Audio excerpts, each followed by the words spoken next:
Hello, Longhorns. Coming to you again with lesson number 15. We're coming out of chapter 11, pages 387 through 392. And we're going to talk about what happens when waves interact with one another. What happens when they come into contact with one another. Imagine you're walking down the hallway in school. There's no one else in the hallway, so it's pretty easy for you to maneuver your way through. But what happens when we go from a hallway of 1 to a hallway of 1,000? Things get a little bit tougher, right? Waves are the same way. So their behavior will change based on if they're traveling through a medium, the temperature of that medium, and what else they come into contact with as well. So let's take a look. Now, recall that we talked about harmonics in your first video. And this is a big one to keep in mind. You have both your nodes, where there's no motion, here, and your antinodes, which is your nice fluffy part in the middle. This has one nice little antinode, so therefore it's your first harmonic.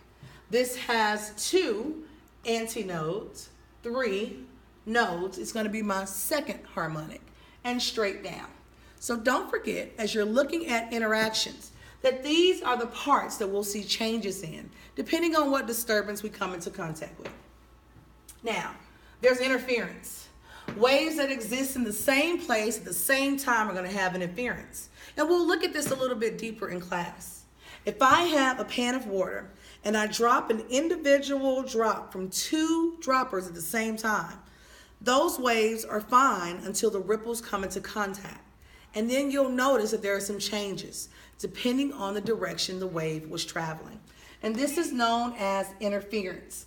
And if you look closely in this picture, we can see exactly what happens when those ripples come into contact with one another. There are 2 types of interference. It can either be constructive or destructive.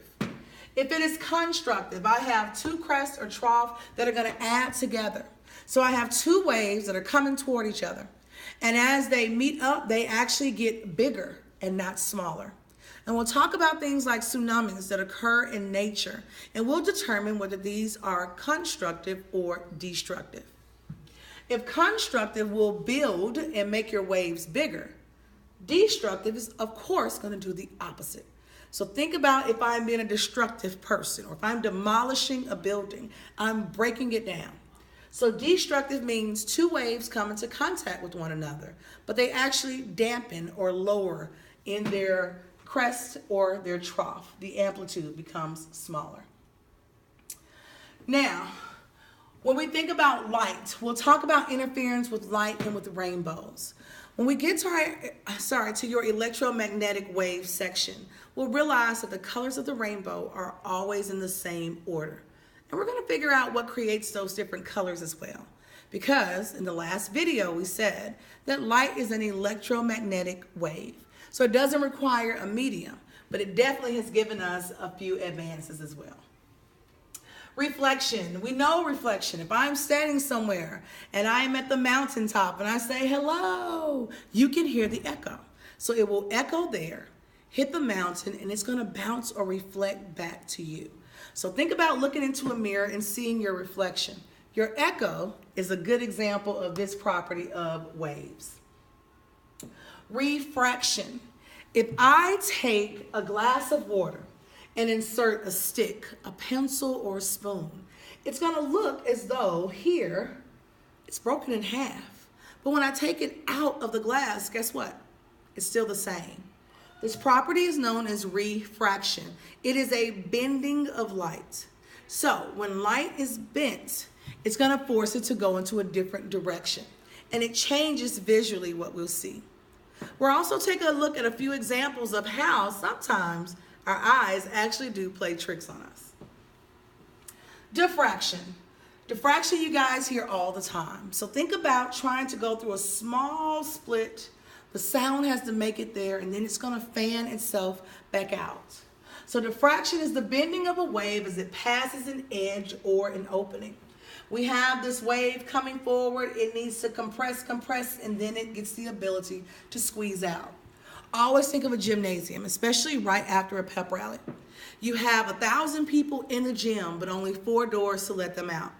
A large number will head toward the door, But little by little, they have to filter in so that everyone is able to squeeze out.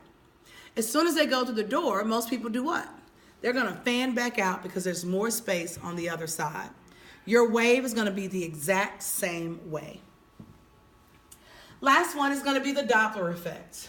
We experience this with police cars, the fire truck, the ambulance, and this is a very tactical move. The Doppler effect means that we are sending out a wave of sound to you. If you are in front of me, it is extremely loud.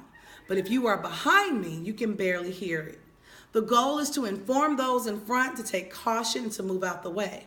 But those behind me are able to continue to move on. Now, as always, if you have questions, be sure to email me. It's never a problem. And I'll go ahead and add an additional link on these concepts a little bit later. I'll see you guys in class.